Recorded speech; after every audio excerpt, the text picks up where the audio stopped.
Before we start, please make sure to like, subscribe, and share this video with your friends and family. Also, can you please tell me from where and what time you're watching? Thanks. It was nearly 2 in the morning when I left my cousin's apartment, tired but still buzzing from the night's easy conversation and cheap pizza. The streets were deserted, washed in the glow of dim streetlights. My old sedan hummed steadily as I drove through the quiet neighborhood, but I couldn't help noticing the layer of grime coating its surface. Dust streaked the windshield, and dried splatters from last week's rain still clung to the body. I'd worked too many double shifts to afford this car, and I liked keeping it spotless. So when I spotted a 24-hour self-service car wash up ahead, I figured I might as well stop. The place was eerily empty. Rows of washing bays stretched beneath flickering fluorescent lights, the air tinged with the sharp scent of soap and damp concrete. I pulled into the second bay, grabbed the pressure washer, and started rinsing away the dirt. There was something oddly satisfying about watching the water strip away the grime, like washing away a bad week. That's when I saw it. A quick flicker of movement at the edge of my vision. I turned, peering toward the shadows beyond the last bay, but saw nothing. Maybe a stray cat or just my imagination playing tricks on me. Shaking it off, I went back to scrubbing the hood. Then it happened again. This time it wasn't a flicker. It was a figure. A man stood just outside the reach of the overhead lights, half shrouded in darkness. He wore an old-fashioned suit, black, with a crisp white shirt. At first I thought he was a priest, until I noticed the second figure emerge from the shadows beside him. A woman wearing a billowing white dress with black lace trim. Her face was pale, her expression vacant. She didn't move, just hovered a step behind him like a shadow. My stomach twisted. This had to be some kind of prank, right? Maybe a couple dressed up for a late-night photo shoot or a weird joke. Trying to keep my voice steady, I called out, "You guys lost or something?" No answer. They just stood there watching me. Something about their presence unsettled me. The man stepped forward, his polished shoes clicking softly against the wet pavement. "Nice car," he said. His voice was smooth, almost too smooth, like a recording played a little too slow. Must have taken a while to save up for it. My grip tightened on the pressure washer. "Yeah. Look, if you need something, I'm kind of busy." The woman took a step closer. Her movements were soundless, unnatural. Her eyes locked onto mine, empty, unblinking. "Wallet," the man said, his voice still eerily calm. I barely had time to react before his hand disappeared into his jacket and reappeared with a knife. It wasn't small. The blade glinted under the fluorescent lights, long and serrated like something meant for tearing through flesh rather than slicing fruit. I fumbled for my wallet, my fingers trembling. I held it out and he snatched it from my grasp. "Phone." I hesitated. The woman lifted a hand from the folds of her dress, revealing a small revolver. She didn't aim it, just held it at her side, as if the mere sight of it was enough. And she was right. I handed over my phone, my pulse hammering in my ears. Keys. I swallowed. "Please just take what you need and leave." The woman's grip on the gun tightened slightly. I didn't argue. I tossed the keys. The man caught them easily, his smirk widening. "Run." I blinked. "What?" He tilted his head. I said, "Run." I didn't wait for him to say it again. I turned and bolted, sprinting past the bays and into the street.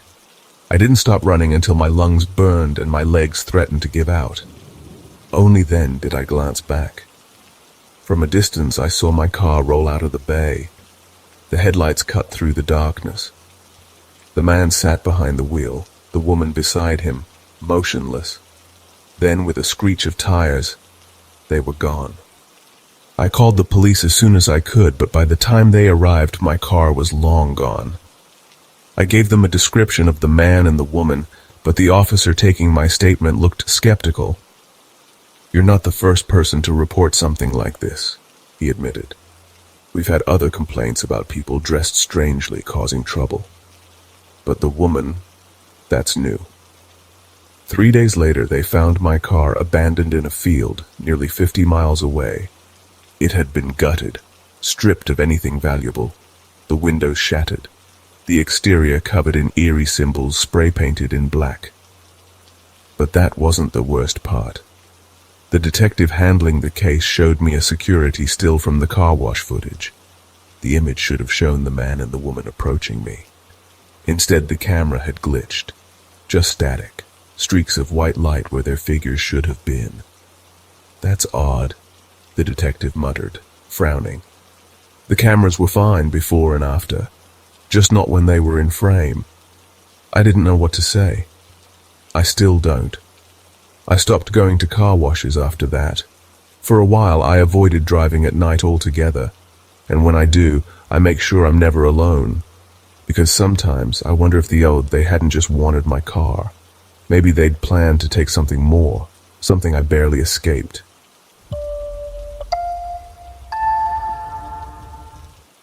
It was past midnight when I finally dragged myself out of the hospital doors, my body aching from 12 relentless hours of running between patients. My head was heavy, my vision slightly blurred from exhaustion. All I wanted was to get home, but as I approached my car, filthy from a week of neglect, I felt an overwhelming need to clean it. There was a 24-hour car wash along my route. The thought of pulling into that dimly lit, empty station didn't sit well with me, but I ignored my instincts. I was just tired. Nothing more. The place was completely deserted as I pulled in. The flickering fluorescent lights cast an unnatural glow over the automatic wash bay, making the thick mist of soap and water look almost alive. The smell of damp concrete filled my lungs, triggering an old childhood memory. I used to love going to the car wash with my dad. It had always felt oddly comforting. But tonight it felt different. I swiped my card, pulled into the bay, and put my car in park. The machine roared to life, spraying jets of water against the windshield, enclosing me in a tunnel of white noise. I leaned back, finally allowing my body to relax, lulled by the rhythmic pounding of the water. And then everything stopped. The sudden silence was suffocating. I sat up, frowning, expecting the machine to resume any second. But the air was thick and still, as if the entire world was holding its breath. Then, in the corner of my eye, something moved. A shadow. It darted past the back of my car. My stomach twisted into a knot. I turned slowly, eyes flicking toward the rearview mirror. The soapy water distorted the reflection, but I saw it, something shifting behind me. My pulse pounded in my ears. Get a grip, I scolded myself. Maybe it was just my reflection, warped by the dripping suds. But before I could fully convince myself, I saw it again. This time it was on the passenger side.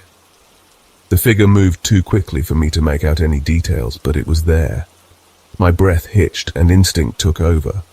I locked the doors. The loud click echoed in the confined space, my hands shaking against the wheel.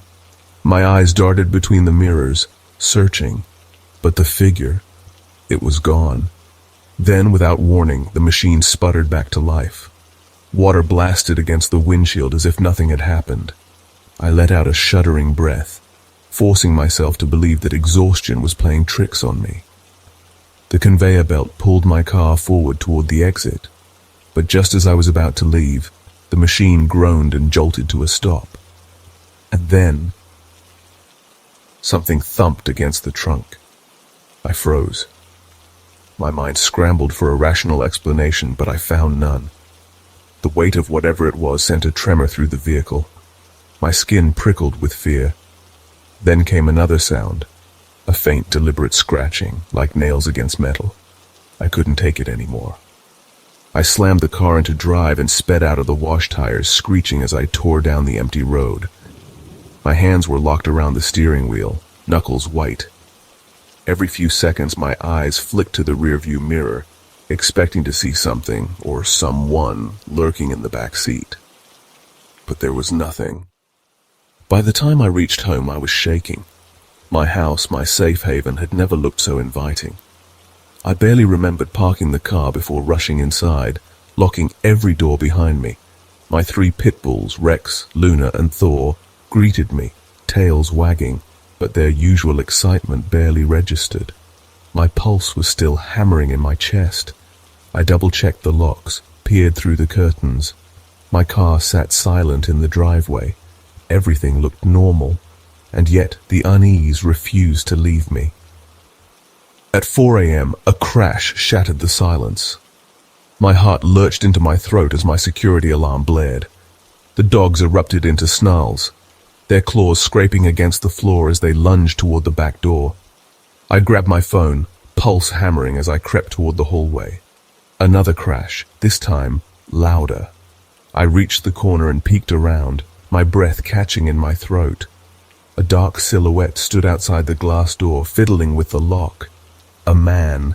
His face was obscured by the shadows, but his intent was clear. He was trying to get in.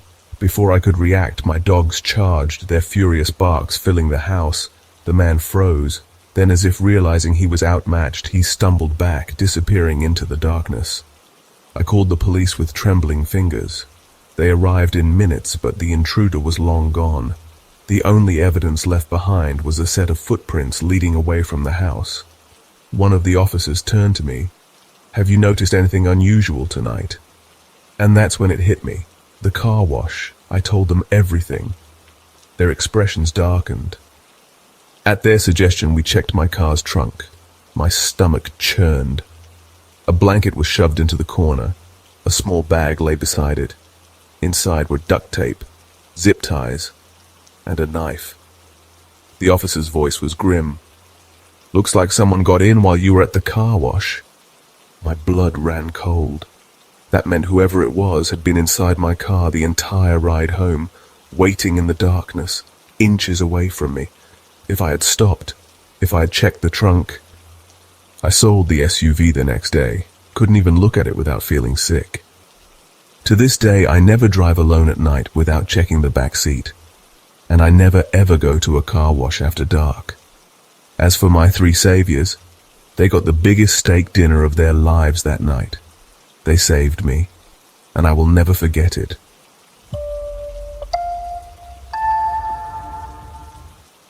I'll never forget the night my fear of car washes turned into something far worse. I was 8 years old, sitting in the rear passenger seat of my dad's sedan.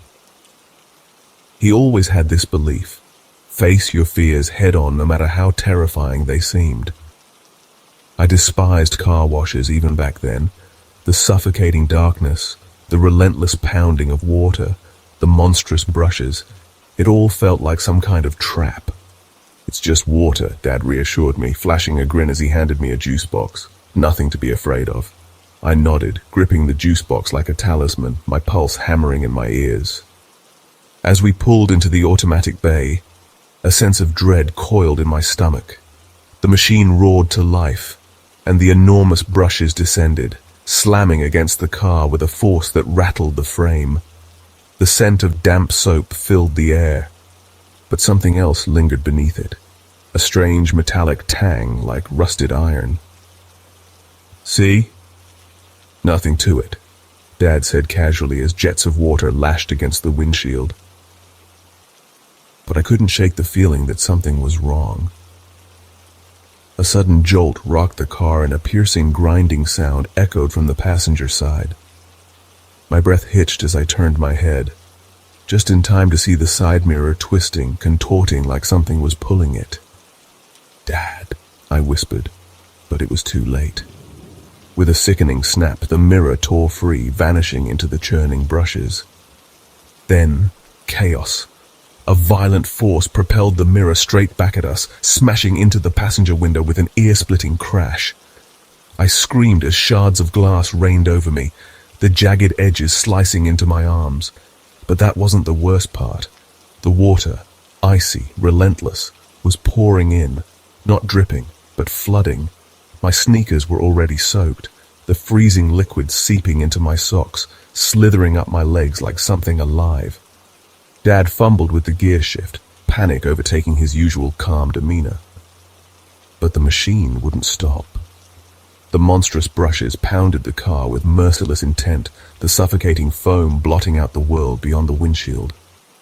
The pressure inside the car grew, the air thick and suffocating, and for a moment I swore I heard something, no, someone whispering beneath the mechanical cacophony. A soft, rasping voice threading through the noise. "Let me in." The breath hitched in my throat, my pulse pounded like a drum. "Dad," I choked, clawing at the seatbelt. Then, just as suddenly as it began, it was over. The car burst free from the machine's grip, lurching onto the pavement outside. The night air hit me like a slap, cold and fresh, but I couldn't breathe. I sat frozen, clutching the soaked seatbelt, my fingers trembling. Dad called the insurance company, who ruled that the car wash was at fault.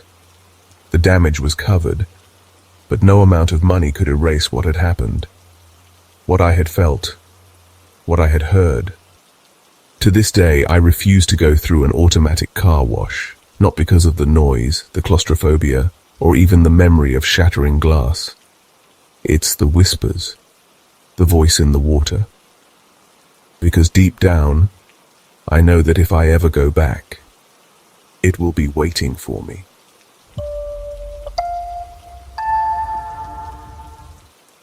It was almost 3 a.m. when I finally decided to leave the diner.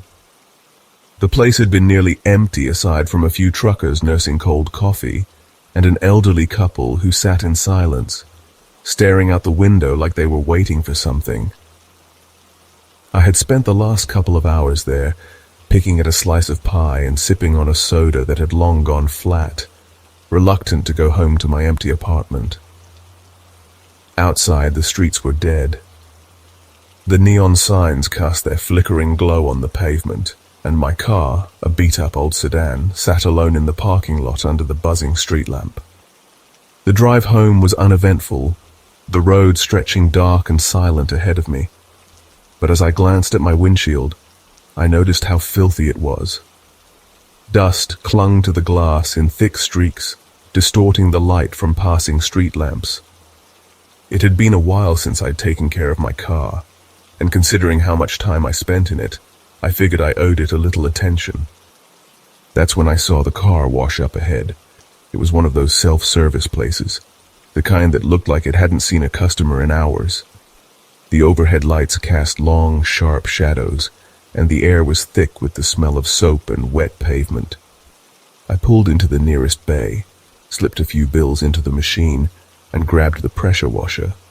The water blasted against the car, stripping away weeks of grime, and for a while I let myself get lost in the task. There was something oddly satisfying about watching the dirt wash away, like rinsing off a bad week. Then I heard something, a faint shuffle, barely audible over the hiss of the water.